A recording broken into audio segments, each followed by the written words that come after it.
ঢোল গাওয়ার শূদ্র পশু নারী এসব হ্যায় তারণ কি অধিকারী, মনু বলেছিল মনু সংহিতায়। তাহলে এই রকম একটা অবস্থা তৈরি করো। নারী তাদের কাছে পণ্য, নারী তাদের কাছে অত্যাচারের একটা মাধ্যম, নারী তাদের কাছে সন্তান প্রজননের একটা মেশিন, এর বাইরে কিছু নয়।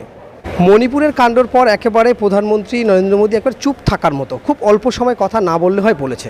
কিন্তু গতকাল যেটা বলেছে, ইন্ডিয়ান যে জোট, সেই জোটকে নিয়ে যে কটাক্ষ, Hizbul Mujahideen, popular front of India, যারা নিষিদ্ধ সংগঠন, এবং এইভাবে কটাক্ষ করেছেন, কি বলবেন এই বিষয়ে? আপনি যার সম্পর্কে এই আলোচনাটা শুরু করলেন, যাকে দিয়ে, আমি আপনাকে বছর 15 আগে নিয়ে যেতে চাই।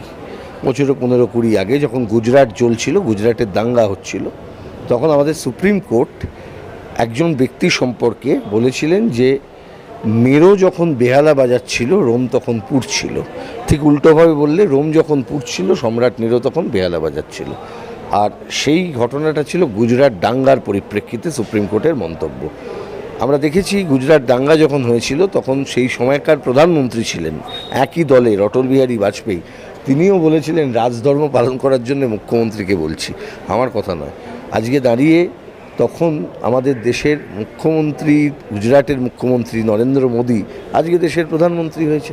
তা স্বাভাবিকভাবেই নেরোর মতন বেহালা যেমন বাজছিল, দেশ যখন পুড়ছিল, এটাই প্রধানমন্ত্রী আজকে দেখিয়ে দিচ্ছেন তার কথা বলে। তিনি ইন্টারেস্টেড নন মা বোনেদের যখন নগ্ন করে রাস্তা দিয়ে হাঁটানো হয়, এটা প্রধানমন্ত্রীর গায়ে লাগার কথা নয়।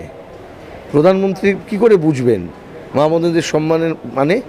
এটা তার বোঝার কথা নয়। তিনি একটা জিনিসই বোঝেন, কি করে বিরোধী শূন্য ক্ষমতা আমাদের দেশে মুষ্টিবদ্ধ রাখতে হয়, এর বাইরে ওনার কোনো লক্ষ্য নেই।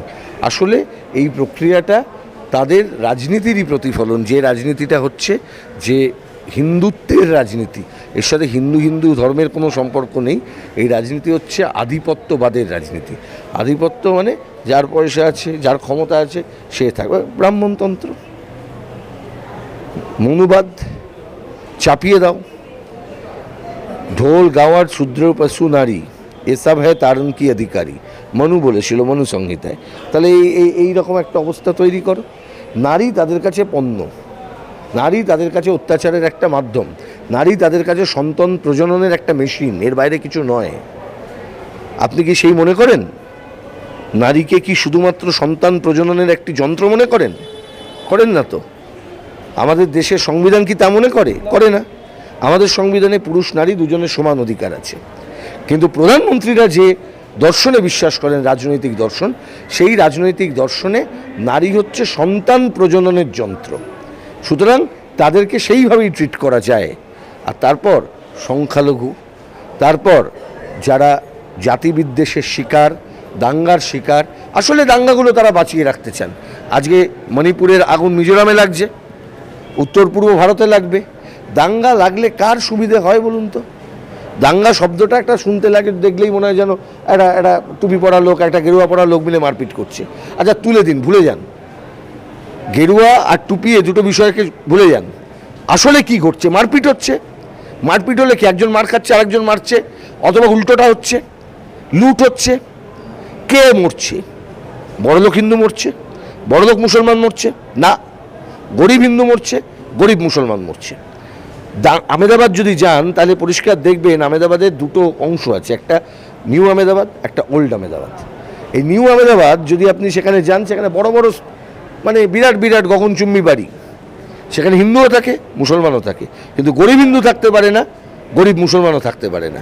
গরিব হিন্দু, গরিব মুসলমান দুজনকেই ডাম্প করে দেওয়া হয়েছে পাশে পুরনো আমেদাবাদে, যেখানে যখন আমেরিকার রাষ্ট্রপতি এসেছিল করোনার সময়, মোতেরা স্টেডিয়ামে, তখন ওখানে পাঁচিল তুলে দিয়েছিল। যেভাবে পশ্চিমবঙ্গেই যেখানে অনশনরত ছেলে মেয়েগুলোকে দেখতে যাতে না হয়, তার জন্য দুর্গাপুজোর পরে মমতার কি র্যাম্প শো না কি হয়, ওটা কার্নিভাল, দুর্গা কার্নিভালের আগে ওখানে একটা প্যান্ডেল বেঁধে দিয়ে দেওয়া হয়েছিল যাতে না অনশনের দৃশ্য দেখতে হয় বাবুদের। এই তো ঘটনা। দাঙ্গাটাকে আপনারাই ধর্ম ভুলে যান। মারপিট হলে রাস্তাঘাটে যাদের বেরোতে হয়, তাদের গরিব মানুষকে বেরোতে হবে, দিন আনা দিন খাওয়া মানুষকে বেরোতে হবে। বড়লোকের বাড়িতে ব্যাংকে টাকা আছে, অসুবিধে নেই, থাকবে। তা আসলে তো গরিবের উপর অত্যাচার বড় লোকদের। একে ধর্ম দিয়ে ভাগ করবেন কেন? আমাদের দেশের সংবিধান তো সেই জন্যেই সমান অধিকারের কথা বলেছিল।